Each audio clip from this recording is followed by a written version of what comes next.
Hi, everyone. My name is Jennifer Cross, and I am here with Dr. Tanisha Burke for Parenting the Fascinating Way. And we have started a series on setting limits with kids. And this is episode 8 on sibling fights. So you're going to help us out with that. Yeah. So as long as you have more than one child, there is going to be some form of sibling fights going on in your house. It's a given. But as parents, one of the main things we need to realize that it's a normal stage of development. And sometimes it's a way of children to teach our children how to learn to cooperate with each other. Because if they learn how to cooperate with each other, then it's easier for them to learn how to cooperate with others outside the home that they're not quite familiar with. So the important thing to remember is sibling fights are pretty normal, and sometimes we have to realize that we are the root of the fights based on our reactions. So we have to find out, why are our children fighting? One of the main things could be, for example, the older child feels dethroned. So a lot of times when you have, especially when they're kind of close in age range, you have the older child feeling that the younger child is getting more attention and so on. And that can have them feel a bit resentful and want to do something to annoy the other child. Also, we have to realize that they want to be treated fairly. And they may think, whether it's the younger child or the older child or the middle child, may think that for whatever reason they're not being treated fairly, and so there can be an issue as it relates to conflicts with them. So what can you do as a parent? The important thing, the main thing that parents need to realize is not to take sides. When you take sides, you're communicating to your children that you have a favorite, and that will only escalate the conflict that will happen between them, because the one who perceives that they're the favorite may want to taunt the other one. The one who may perceive themselves as not being the favorite may want to start acting out, and then may want to harass the other child. So the main thing is to not show any form of favoritism. Do not take sides. Okay. Also, if your children are fighting, send them to their individual rooms. If they have individual rooms, send them at the same time. So that's a way of not showing sides. If they don't have individual rooms, then you say, you can go in my room and the other child can go in the other room. Another thing that I'm going to say that is maybe quite controversial for some parents is to just let them fight. Just let them work it out. And you can be there while they're fighting. Like the mediator? No, you just don't say anything. You don't even say anything. Okay. Don't say anything. Just watch them fight. And that will teach them that they have to learn to work out their differences on their own. You are not going to... You're not talking about a physical fight. This is a verbal... No, if there's a verbal fight, fine. If there's a fight where there's going to be harm, what you need to do is shut up and act. Which means you're not going to take sides. You're not going to be belligerent with them. You're going to immediately separate them and say, you go here, and wait until you cool off. Gotcha. Okay?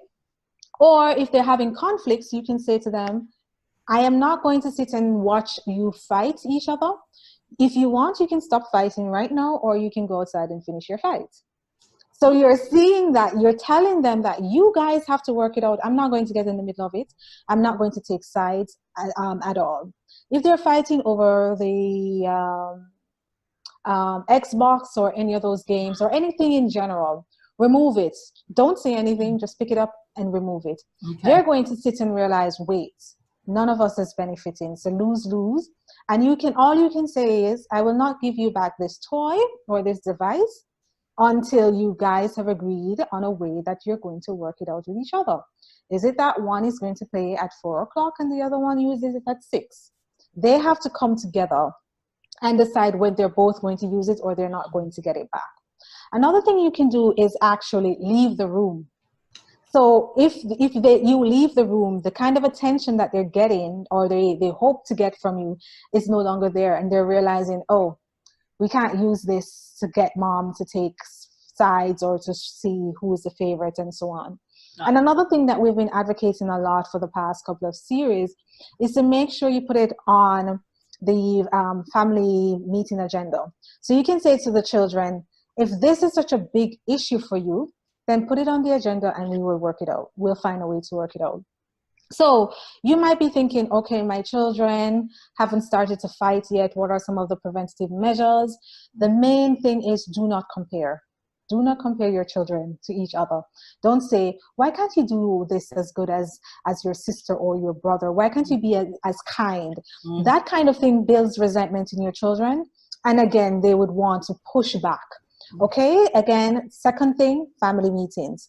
Make sure that any behavioral issues or conflicts, you bring it up in the family meeting so that they know how they're going to solve it. And then you need to communicate your actions. So if your children are constantly fighting, you can say to them, I'm not going to get involved, or I'm going to send you to your room, or I'm going to take your toys away from you, or I'm going to tell you to go outside and play, or go outside and resolve it. Those are my actions, and those will be my only actions. At first, they may test you and say, maybe she will not do it. But then you have to prove to them that, no, I'm not going to take sides. You are going to work it out. So it's important that children know from ahead of time that this is how you're going to respond to their conflicts, and also try to have or develop an atmosphere in your home that builds individuality, dignity, cooperation, self-respect, respect for others, respect for their property as well. And I will say another preventative way is treat the kids the same way. So if you're going to have a special day for Mary, also have a special day for John. If you're going to spend 1 hour with Mary, spend also 1 hour with John. You do the same thing for each child. So no child can say, but how comes you get 2 hours with mommy and I only got 30 minutes? That's not fair. So you have to realize that children will use undue attention. They will go into conflicts to reconnect with you, for you to spend time with them sometimes. So it's really important that you keep them on the same page, no matter the age. So some people might think, but why shouldn't I talk to my older child who I see is pushing the younger child? Sometimes because you're not there to see when everything is happening, the younger child might be the instigator. And because they're young and they're smaller, they're willing to use their size and their age to get away with things. That is why you don't get involved. You say to them, work it out.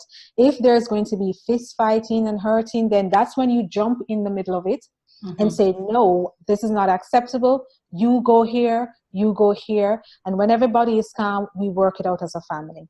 So that's my tips for handling sibling fights. Yeah. Great. Thank you so much. And everybody watching, please like, comment, and share. You can visit Dr. Burke's website, TanishaBurke.com, and learn more about her fascinating womanhood classes, online classes, as well as her parenting classes and parenting Facebook group, right? What's that called? Yes. My parenting Facebook group is called Positive Parenting with Dr. T. Oh, I like that. Yes, All right, well, Positive Parenting with Dr. T. Yes, thank you. And before we go, remember, parents, don't be disheartened. Sibling fights are a normal stage of development. And what you can do is to try to teach cooperation and self-respect, problem-solving skills from those. Use them as an opportunity to grow. Use them as an opportunity to learn. So your children can learn from conflicts, how to resolve conflicts, what to do to avoid conflicts, and so on. So don't get involved, and remember, it's a normal stage of development. Thank you again. Appreciate it. And we will see you next week for episode 9. Do we have a topic yet? I think I will go more again into perhaps sibling rivalry as it relates to academics, extracurricular activities, because that is going beyond, again, looking at parents' expectations. They may want all their kids to be athletic, and unfortunately one kid isn't. How do you deal with that, and to make sure that you don't pit one child against the other as it relates to successes? Yeah. All right, great. Well, I'm looking forward to that. Thank you so much. Have a great weekend. Thank you. And we'll see you later. Bye-bye. Bye, guys.